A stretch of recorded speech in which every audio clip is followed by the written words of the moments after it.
First contact. The Galactic Council's observation post on Proxima Centauri b had maintained its vigilant watch over Earth for over 3 centuries.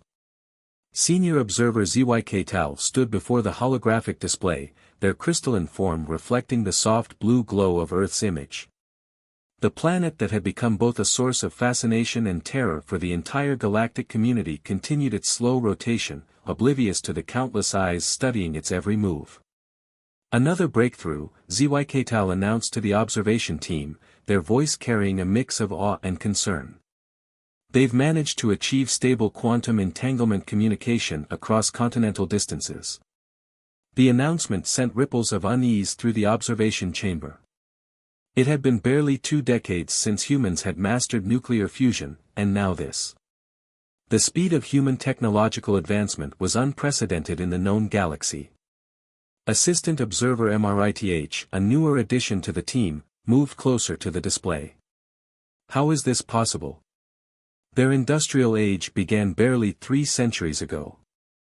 It took the Valaxians 2,000 years to achieve the same level of technological progress.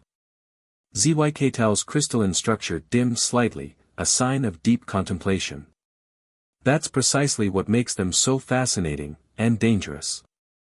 They achieve in decades what takes other species centuries. Their drive to understand, to push boundaries, it's unlike anything we've ever encountered.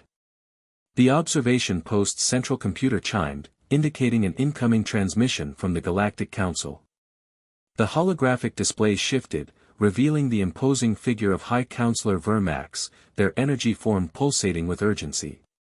Observers, Vermax's telepathic voice resonated through the chamber, your latest reports are disturbing. The Council requires immediate clarification on human military capabilities. Zyk Tal moved to address the Council member directly. High Counselor, humans remain confined to their solar system, but their rate of advancement suggests they'll achieve FTL travel within the next 50 years, far sooner than our original estimates. 50 years? Vermax's energy form fluctuated dramatically. The previous estimate was 2 centuries. How could we have miscalculated so severely? Because, High Counselor, we continue to underestimate their greatest weapon, curiosity. Zyk Tal activated a secondary display, showing a timeline of human technological advancement. Other species develop technology out of necessity or through gradual evolution of existing systems. Humans, they innovate simply because they want to know if they can. The display showed images of human history, the Wright brothers' first flight, the moon landing, the Mars colonies, the Europa deep-sea research stations. Each achievement had come not from immediate need, but from an insatiable desire to explore, to understand, to push beyond known limits. Their planet should have killed them, Mrith interjected, earning a sharp look from Zyk Tal for the breach of protocol. Forgive my interruption, but it's relevant. Earth's gravity is 1.3 times the galactic average for inhabited worlds. Their atmosphere is a volatile mix of nitrogen and oxygen. They experience extreme temperature variations, devastating weather patterns, and regular geological upheavals. Yet they not only survived, they thrived. Vermax's form pulsed with interest. Continue.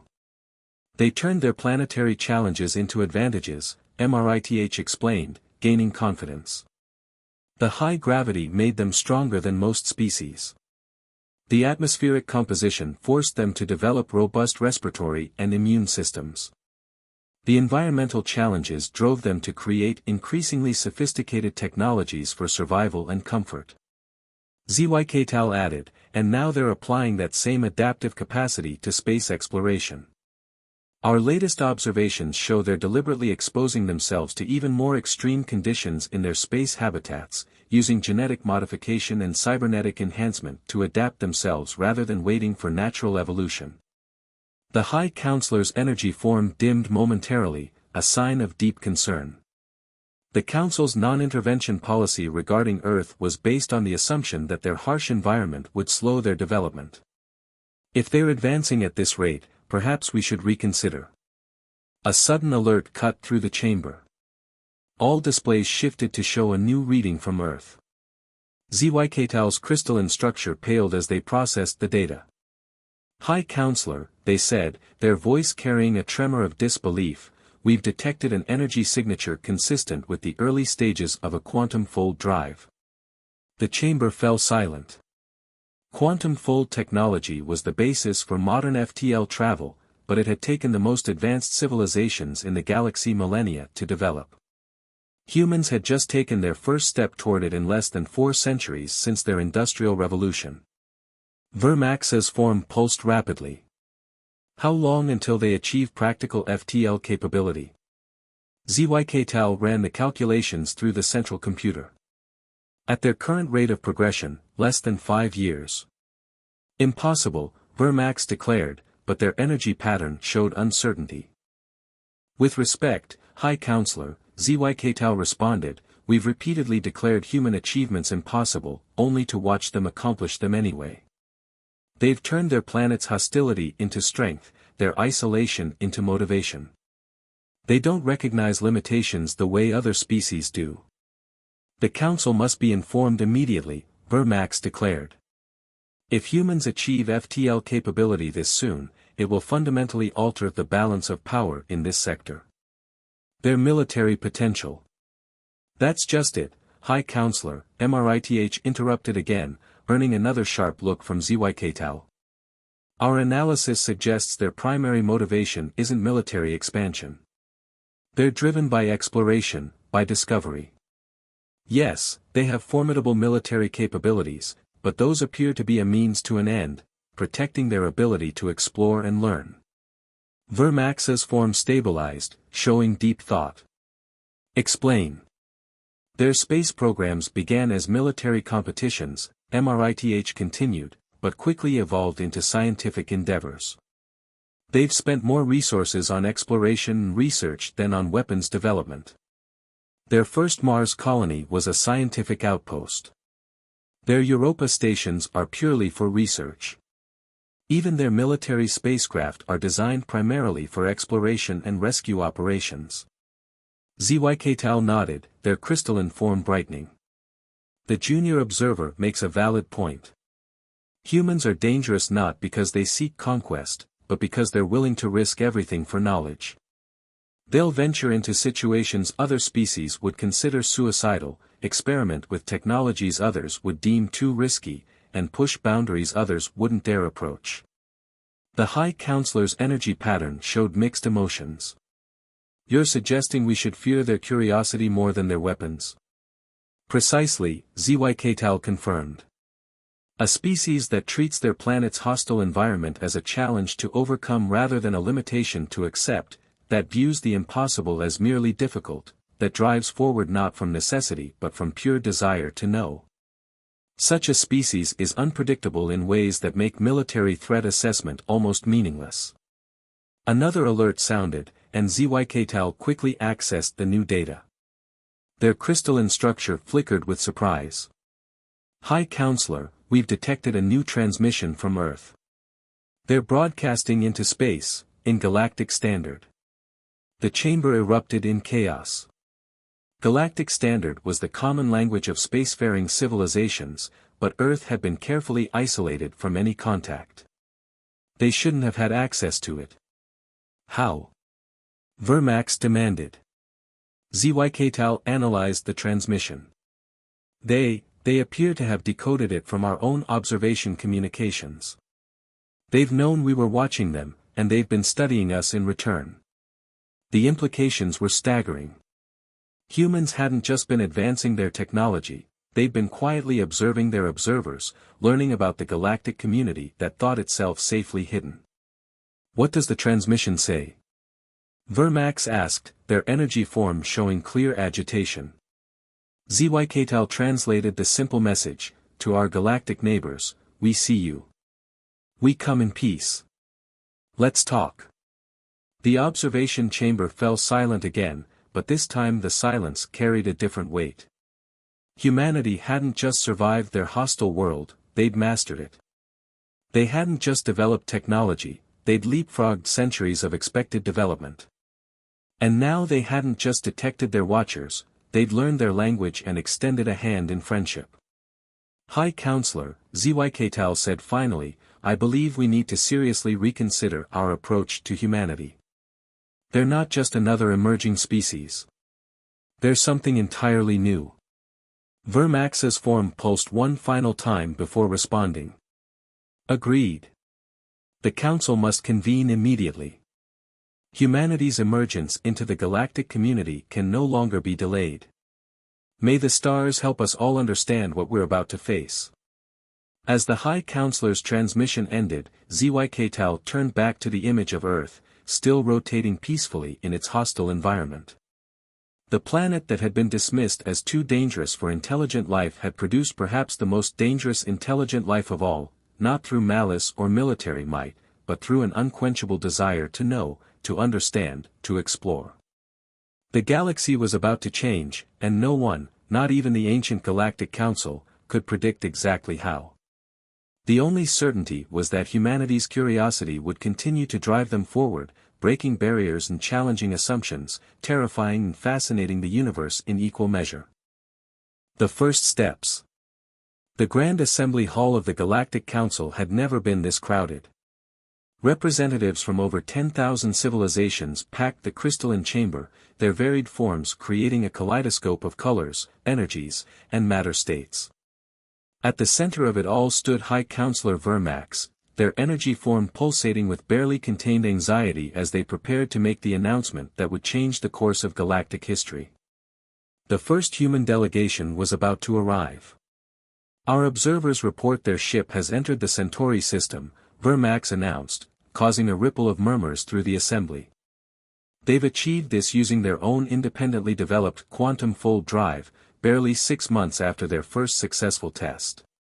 Ambassador Krell of the Mechanoid Consensus clicked and whirred in disbelief. 6 months from first test to practical application. That's impossible. Zyketal interrupted from their position near the High Counselor. We've learned that word holds little meaning when applied to humans. The massive doors of the assembly hall began to open, and a hush fell over the gathered representatives. The human delegation consisted of just 5 individuals, modest in number but carrying themselves with quiet confidence. They wore simple white environmental suits, having declined the offer of more advanced protective gear from the Council. Dr. Sarah Chen, the lead human diplomat, stepped forward. She was shorter than many had expected, her frame seemingly fragile compared to the robust or energy-based forms around her.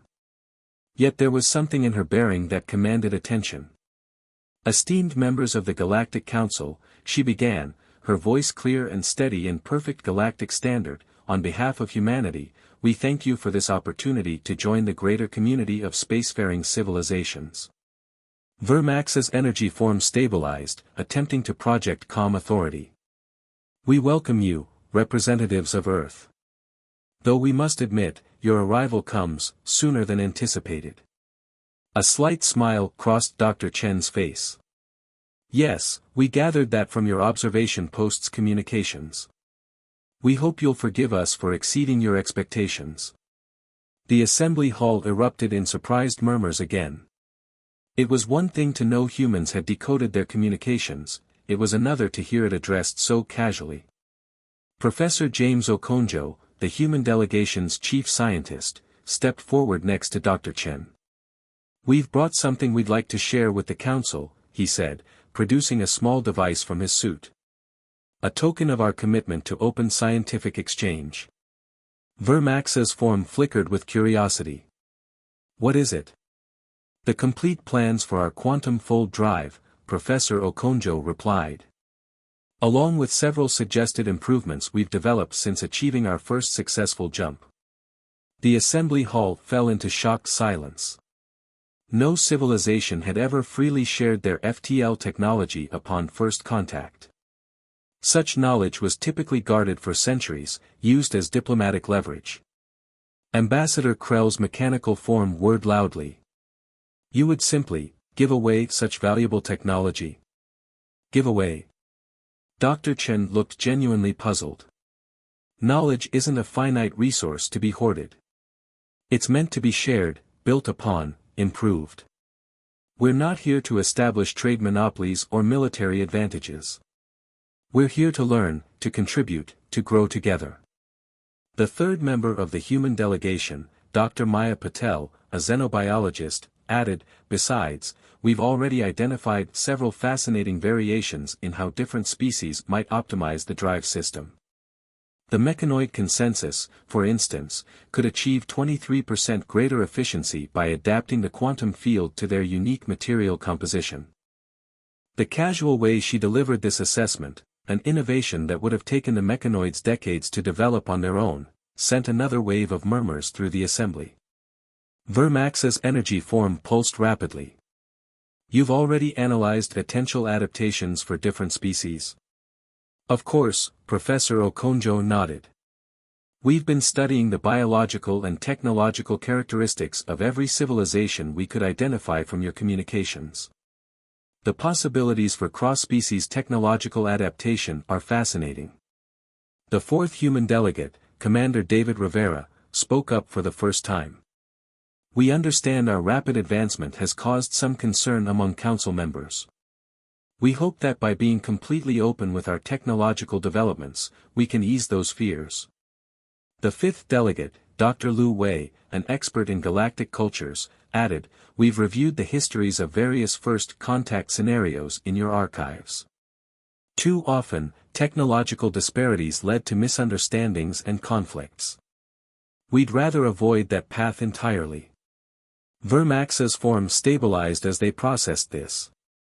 You speak of avoiding conflict, yet our observers report your species possesses significant military capabilities. We do, Commander Rivera acknowledged. Living on Earth required us to be strong, to be ready to face any challenge. But strength doesn't necessitate aggression. We developed our military capabilities to protect our freedom to explore, to learn, to grow. Not to conquer. Dr. Chen stepped forward again. If I may, I'd like to propose something unprecedented. She paused, making eye contact with various representatives around the chamber. We request permission to establish scientific outposts in the territory of any willing council member civilization. The assembly erupted in chaos. Such a proposal was unheard of. Most civilizations took centuries to build trust before allowing foreign presences in their systems. To what purpose? Vermax demanded. To learn, Dr. Chen replied simply. Each of your civilizations has developed unique solutions to unique challenges. You've all followed different paths of technological and cultural evolution. The potential for mutual growth through direct scientific exchange is enormous. Professor Okonjo activated a holographic display, showing various technological concepts. We've already identified thousands of potential collaborative research projects. For example, the crystalline architecture of the ZYK Tau would be perfect for developing more efficient quantum computing systems. The energy manipulation techniques of the Vermax could revolutionize our understanding of dark matter. The biological adaptation capabilities of the MRITH could help us improve our terraforming methods. The assembly fell silent again, but this time the silence was tinged with something new, possibility. Dr. Lu spoke up again. We understand if some civilizations are hesitant. We're not asking for immediate universal acceptance. Those who wish to collaborate can do so at their own pace. We're patient. A ripple of surprised amusement went through the assembly. Humans, patient. Everything about their history suggested otherwise. Dr. Chen smiled, seeming to read their thoughts. Well, patient in some things. We're quite eager to begin learning from you all. Vermax's energy form pulsed thoughtfully. You speak of learning from us, yet you've already achieved in centuries what took us millennia. Some might say we should be learning from you. Why not both? Dr. Chen replied. Yes, we've developed some technologies quickly, but we're centuries or millennia behind you in countless other areas. We don't see this as a competition. Knowledge isn't a zero-sum game. Commander Rivera added, our history has taught us that the most significant advances often come from unexpected collaborations. Different perspectives, different approaches, different ways of thinking, that's where innovation thrives. Dr. Patel gestured to the various representatives. Look at this assembly.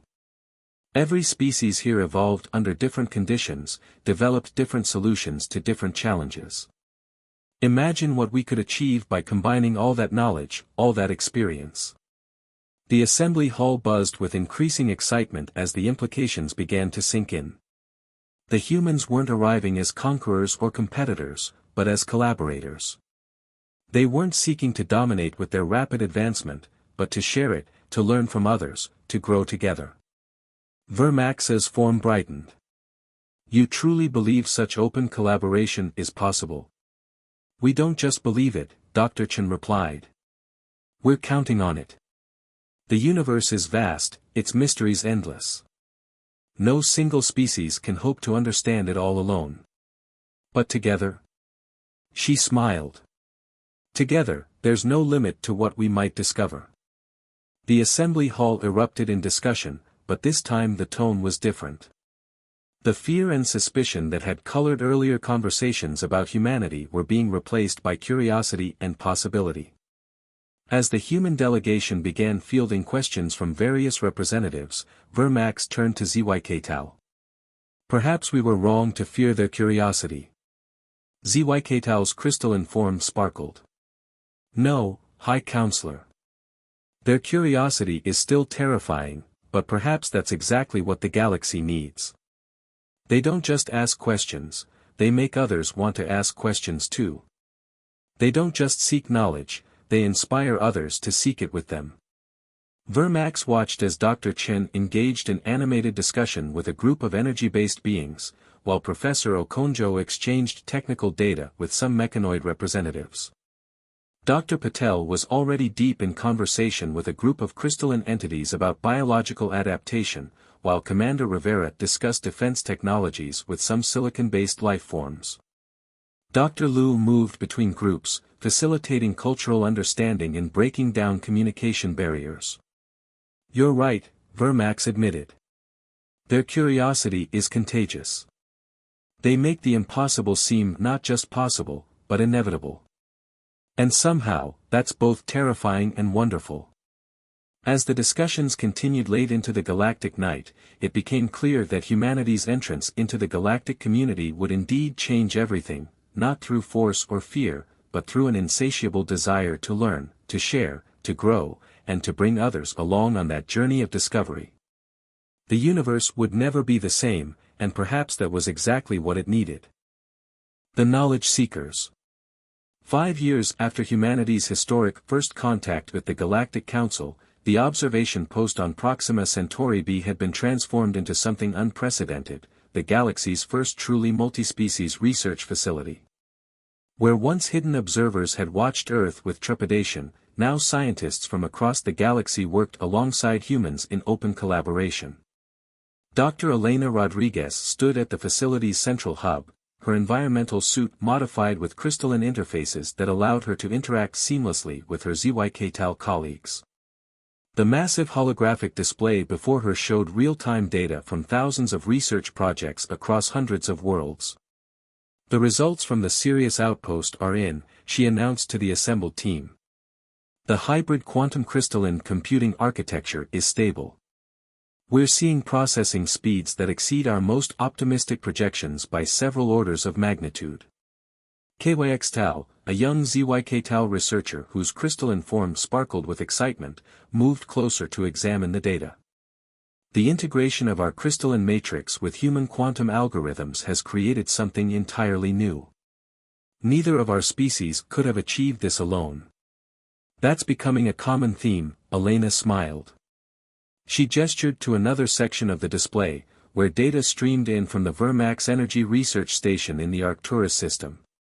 Look at this, the Vermax team has successfully adapted our quantum fold drive principles to pure energy state translation. They can now traverse space without needing physical vessels. The facility's central AI, a joint creation of human and mechanoid engineers, chimed in. Analysis indicates that this breakthrough will reduce galactic energy consumption for transportation by approximately 47.3% once fully implemented. From his workstation across the hub, Dr. James Chen, no relation to Dr. Sarah Chen from the First Contact team, looked up from his analysis of MRITH biological data. Speaking of breakthroughs, you won't believe what we've discovered about their adaptive cellular structure.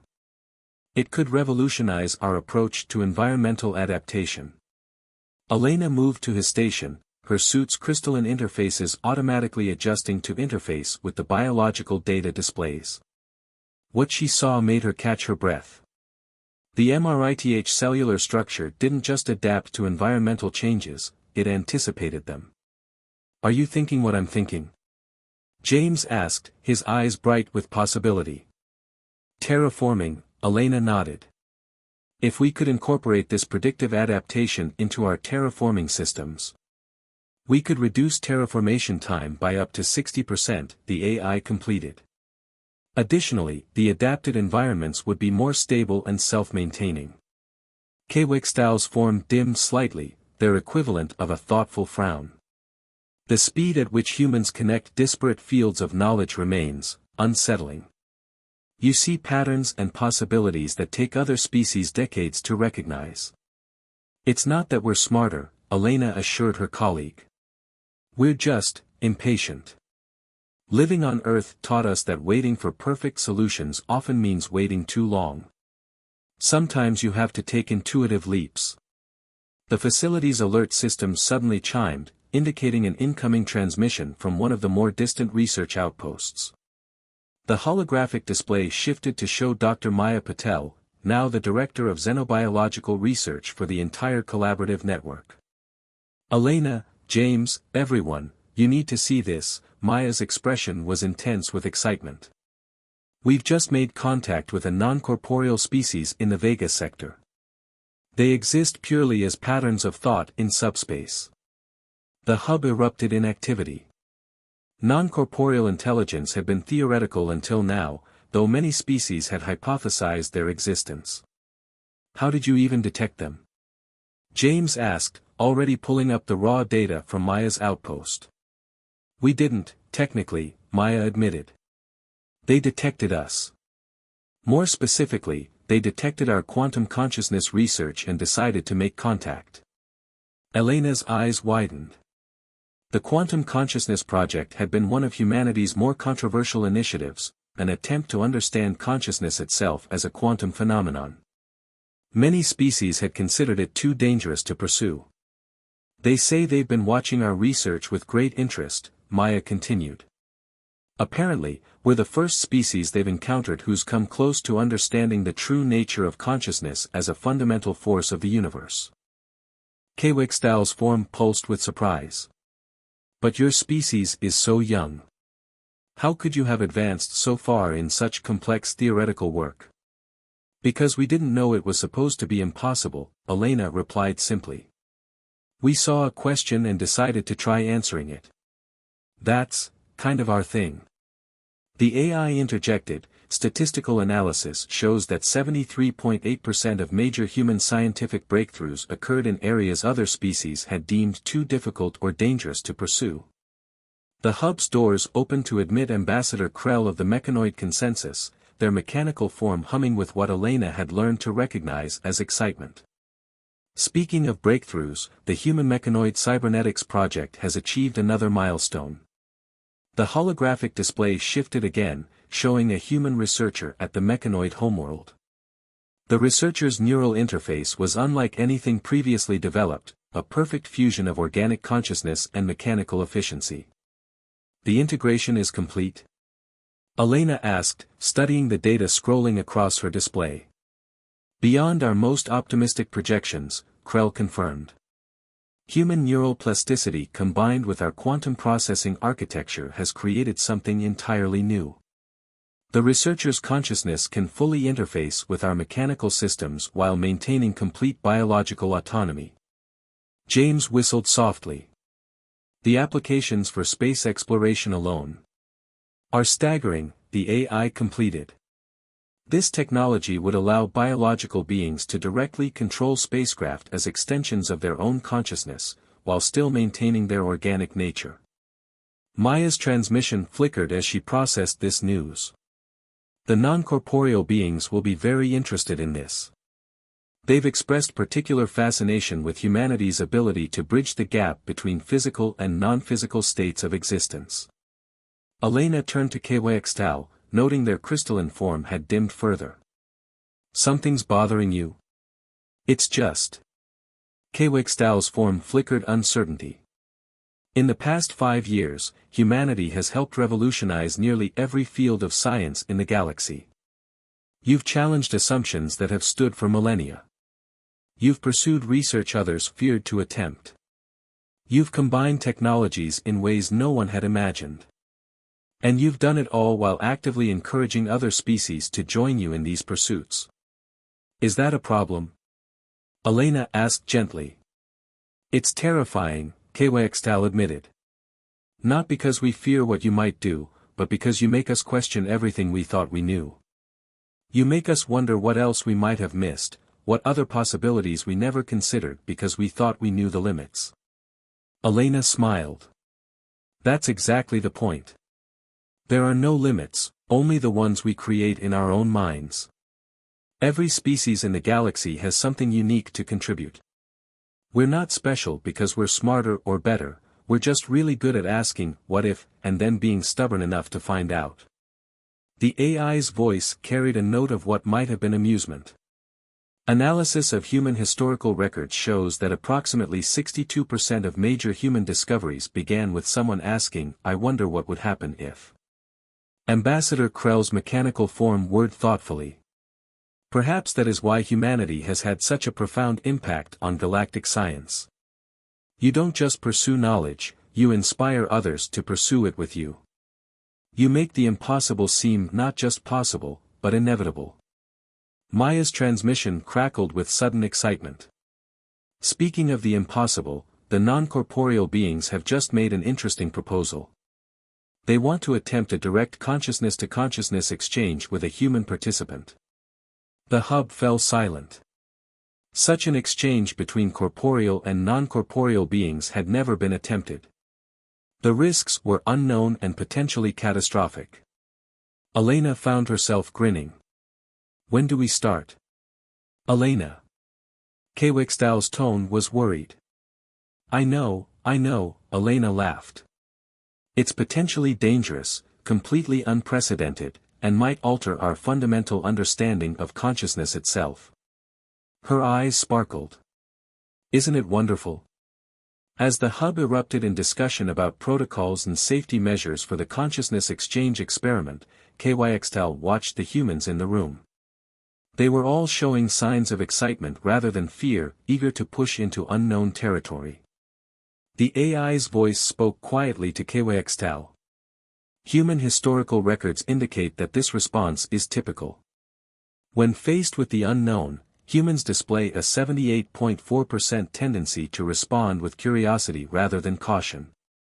That's what makes them so terrifying, Quetzal responded. And so essential to the galaxy's future. As if to prove the point, Elena was already coordinating with Maya's team, while James began adapting their quantum consciousness research protocols for the new experiment.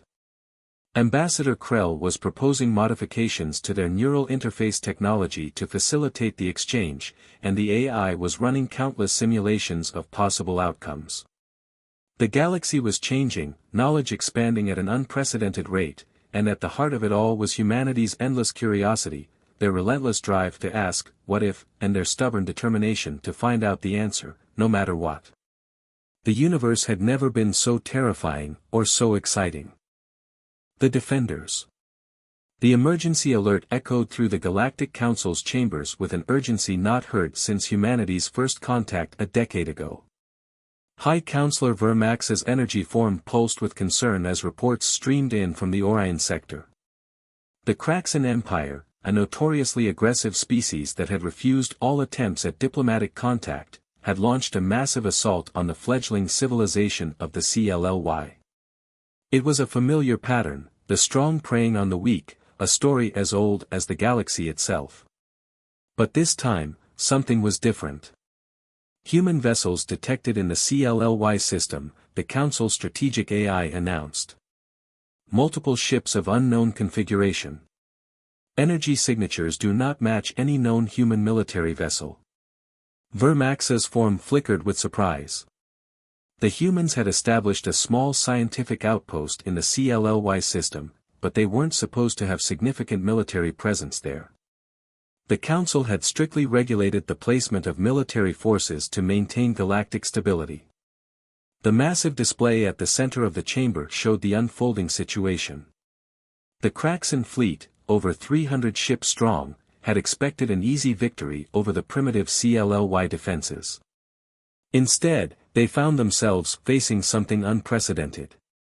Commander Sarah Chen, daughter of the famous first contact diplomat Dr. Sarah Chen, appeared on the Council's communication channel. She stood on the bridge of what appeared to be a research vessel, but the casual observer might have missed the subtle signs of military-grade reinforcement beneath its scientific exterior. Galactic Council, this is Commander Chen of the Earth Science and Defense Fleet. We are engaging the Kraxan forces to protect our research partners and friends, the CLLY people. Commander, Vermax responded, their energy form pulsing with concern. Your presence in this conflict violates several Council protocols regarding military intervention. With respect, High Counselor, Chen replied, her voice calm but firm, we registered these vessels as part of our scientific expedition fleet. Which they are. We simply didn't specify all their capabilities. The display showed the human vessels moving into formation. They were outnumbered nearly 10 to 1, but they moved with absolute precision and confidence.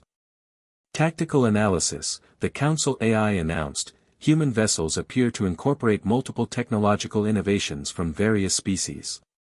Detecting ZYK-TAL crystalline armor matrices, Vermax energy shielding principles, and mechanoid quantum targeting systems.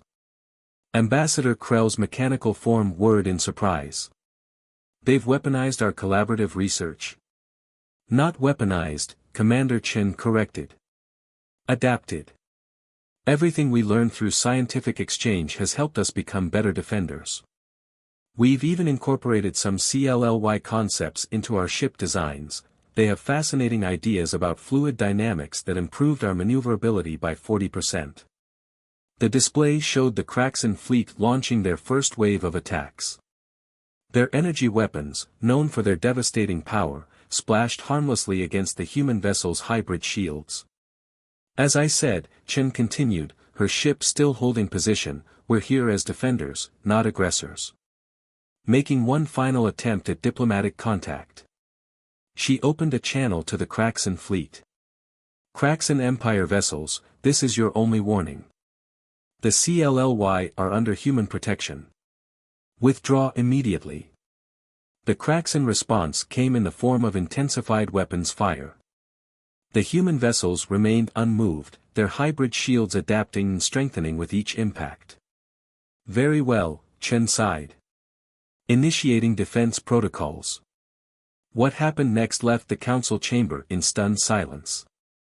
The human vessels began to move in ways that seemed to defy physics, their trajectories unpredictable yet perfectly coordinated. The Kraxan fleet's superior numbers suddenly meant nothing as they found themselves unable to effectively target the human ships. Tactical analysis, the Council AI reported, human vessels are utilizing principles derived from their quantum consciousness research to achieve synchronized movement patterns that exploit gaps in spacetime. They're what? Vermax's energy form flickered in disbelief.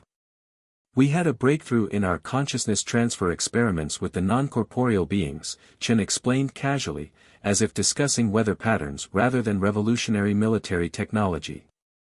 Turns out the principles of consciousness as a quantum phenomenon can be applied to fleet coordination. Our ships move as one because, in a very real sense, they are one. The display showed the human vessels executing maneuvers that should have been impossible, flowing around Kraxan attacks like water around rocks. They weren't just avoiding damage, they were systematically disabling the Kraxan ship's weapons and propulsion systems with surgical precision. Notice we're not destroying their ships, Chen pointed out. Our goal isn't to kill, but to protect. Every disabled Kraxan ship is being tractored to a safe distance and provided with sufficient life support power to maintain their crew until help arrives. The council chamber erupted in discussion. This was warfare unlike anything the galaxy had seen before, not seeking to destroy the enemy, but to render them harmless while ensuring their survival. Commander, Vermax's voice carried a mix of awe and concern. Your actions, while admirable, set a dangerous precedent. The Council has traditionally maintained peace through careful regulation of military power. With respect, High Counselor, Chen replied, peace maintained through fear of intervention isn't really peace at all. The CLLY have as much right to develop their civilization as anyone else. We're not here to dominate or control, we're here to ensure everyone has the same opportunity to grow, to learn, to explore their potential. As if to emphasize her point, the display showed the last Kraxan ship being disabled and secured. The entire battle had taken less than an hour, and not a single life had been lost on either side. Remarkable, Ambassador Krell observed. You've turned scientific cooperation into a defensive strategy more effective than any traditional military approach. That's because we never saw it as just military technology, Chen explained. Every advancement, every innovation, serves multiple purposes. The same principles that let us coordinate our fleet also help us manage our research networks. The shields that protected us from Kraxan weapons are adapted from environmental protection systems we developed for extreme condition research. And the CLLY? Vermax asked. What do they gain from this protection? The freedom to develop at their own pace, Chen replied. To ask their own questions, seek their own answers. Just as humanity did. She paused, then added, and they've already taught us so much. Their understanding of fluid dynamics isn't just improving our ships, it's revolutionizing our approach to terraforming. Every species has something to contribute, if given the chance. The council chamber fell silent as the implications sank in. Humanity hadn't just changed how the galaxy approached scientific research, they were changing how it approached defense, diplomacy, and the very nature of interspecies relations. Commander, Vermax said finally, the Council will need to discuss the implications of today's events. Your methods are unprecedented. That's kind of our specialty, Chen smiled. But while you discuss, we'll be here, continuing our research with the CLLY. And yes, protecting them if necessary. Because that's what friends do. As the transmission ended, Vermax turned to the assembled council members. It seems we must once again adjust our understanding of humanity. They've taken everything we thought we knew about military power and transformed it into something entirely new. They protect through innovation rather than intimidation, Ambassador Krell observed. They defend through understanding rather than force. And that, Vermax replied, is perhaps the most terrifying thing about them. They've made even warfare subject to their endless curiosity, their drive to find better ways, their determination to turn every challenge into an opportunity for learning and growth. The display showed the human vessels returning to their research stations, seamlessly transitioning from defensive formation to scientific investigation patterns. In the background, support ships were already arriving to assist the disabled Kraxan vessels. The galaxy was changing again, and as always, humanity's curiosity was leading the way, not just in how knowledge was pursued, but in how it was protected and shared. They had become the defenders not just of weaker species, but of the very right to learn, to grow, to explore. And somehow, that made them more terrifying than any traditional military power could ever be. The New Galaxy. 50 years after humanity's first contact with the Galactic Council, High Counselor Vermax stood in the newly constructed Galactic Exchange Hub, their energy form radiating contentment as they observed the bustling activity below. The massive structure, floating in neutral space at the galaxy's center, represented everything that had changed in the past half-century. Did you ever imagine it would turn out like this? Asked Dr. Elena Rodriguez, now well into her 80s but still sharp as ever, her consciousness partially integrated with quantum systems that had extended her natural lifespan and capabilities. Honestly? Vermax's form flickered with amusement. We thought you'd either destroy yourselves or try to conquer everyone else. Instead, you've... They gestured at the scene before them. The Exchange Hub's central atrium was a testament to the transformation humanity had sparked. Species that had once been bitter enemies now worked side by side at research stations. Young civilizations that would have once been exploited or ignored were presenting their discoveries to eager audiences. Even the formerly hostile Kraxan Empire had representatives there, their military expertise now focused on developing better defensive systems for scientific expeditions. We just asked questions, Elena shrugged. The rest sort of happened naturally. Naturally? Vermax's form pulsed with what Elena had learned to recognize as laughter. You humans have an interesting definition of natural development. The massive holographic displays around the atrium showed ongoing projects across the galaxy. A joint human-ZYK-Tal team was testing new applications of crystalline computing in establishing stable wormholes. Vermax energy beings were working with mechanoid engineers to develop more efficient power distribution systems.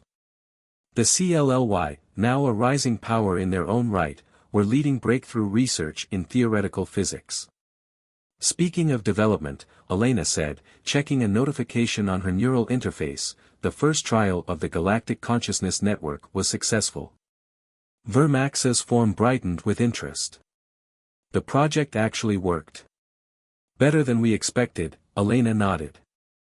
We successfully linked conscious beings from 20 different species into a temporary shared consciousness space. The non-corporeal beings helped us refine the interface protocols.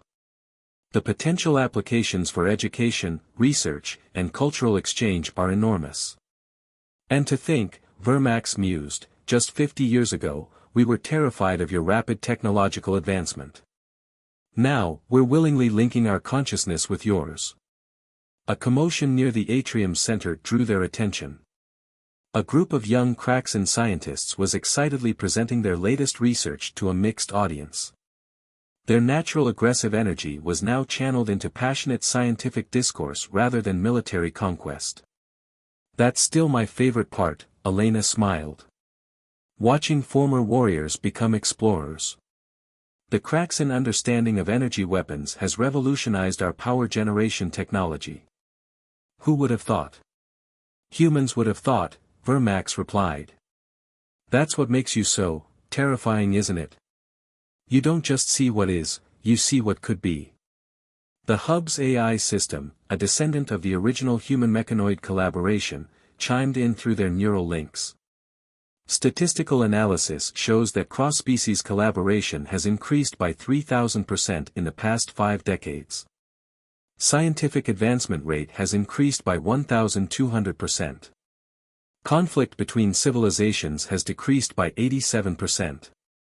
Numbers don't tell the whole story though, Elena said, watching a group of young humans learning crystalline manipulation techniques from ZYK-Tal teachers. The real change is in how we all think now. The questions we're willing to ask. The possibilities we're willing to explore. Vermax's form pulsed thoughtfully. You humans have infected us all with your curiosity. Infected? Elena raised an eyebrow. That's a negative way to put it. Is it? Vermax's energy patterns showed amusement. Look around. Species that had remained unchanged for millennia are now constantly evolving. Civilizations that once hoarded knowledge now eagerly share it. Warriors have become scientists. The impossible has become routine. And none of us can go back to how we were before. A sudden burst of excitement rippled through the atrium. The latest deep space exploration fleet, crewed by members of 30 different species, had just reported back from the galactic core. They'd discovered something unprecedented, signs of artificial structures predating all known civilizations. Elena's neural interface lit up with incoming data. Now that's interesting, she murmured, already analyzing the findings. The energy signatures suggest. Vermax, are you seeing this? Technology we've never encountered before, Vermax confirmed, their form brightening with excitement. The structures appear to be some kind of vast computing network, but operating on principles we don't understand. The atrium erupted in activity as scientists of all species began forming impromptu research teams, sharing theories, proposing experiments. The hub's AI was already coordinating resources and equipment for multiple expedition teams. 50 years ago, Vermax observed, such a discovery would have been met with fear and suspicion. The Council would have quarantined the entire sector until we could be certain it posed no threat. Elena nodded. And now? Now we can't wait to figure out how it works, Vermax's form pulsed with what might have been resignation. Your human curiosity has indeed infected us all. We don't see threats anymore, we see opportunities to learn. The holographic displays showed ships from dozens of civilizations already preparing for the expedition to the galactic core. Teams were forming spontaneously, each species contributing their unique perspectives and capabilities to the mission. You know what the best part is? Elena asked, watching the flurry of activity. Nobody's asking permission. Nobody's worried about who gets credit or who maintains control of the discoveries. Everyone just wants to know, to understand, to explore. Terrifying, Vermax said, but their energy pattern showed joy rather than fear. Absolutely terrifying. A young CLLY scientist approached them, practically bouncing with excitement. Dr. Rodriguez. The preliminary analysis suggests the ancient structures might be related to consciousness itself, like a galactic-scale version of your consciousness network. We're already adapting the protocols to attempt communication. Elena's eyes lit up. Really? Have you considered incorporating the non-corporeal being's perception matrices? They might be able to interface with it in ways we can't yet imagine. Already contacted them, the CLLY scientist grinned. They're as excited as we are. The Kraxon team is working on adapting their energy manipulation techniques to boost the signal, and the ZYK Tau are developing specialized crystalline receivers. As the young scientist rattled off more details, Vermax watched Elena's face. The human woman was in her 80s, had seen the galaxy transformed, had helped revolutionize multiple fields of science, and yet she still showed the same boundless enthusiasm for discovery as a child encountering something new for the first time. That's your species' true legacy, you know, Vermax said quietly. Not the technological advances or the diplomatic breakthroughs or even the peace you've helped create. It's this endless capacity for wonder, this inability to resist a mystery, this contagious curiosity that has infected an entire galaxy. Elena smiled. We're just asking questions. The galaxy itself provides the answers. But you taught us all to listen for those answers, Vermax replied. To seek them out. To never be satisfied with impossible or too dangerous or that's just how things are. Around them, the exchange hub hummed with energy and possibility. The ancient structures in the galactic core weren't seen as a threat to be contained or a resource to be controlled, but as a mystery to be explored together. Species that had once fought wars were now sharing theories and building hypotheses. Young civilizations were contributing insights that older ones had missed. You know what still terrifies me the most about humans? Vermax asked. What's that? You're still evolving. Still changing. Still asking new questions. And now you've taught the rest of us to do the same. The galaxy will never be static again. Elena's neural interface lit up with another flood of data from the core expedition. More discoveries, more mysteries, more questions to answer. She smiled. Good, she said simply.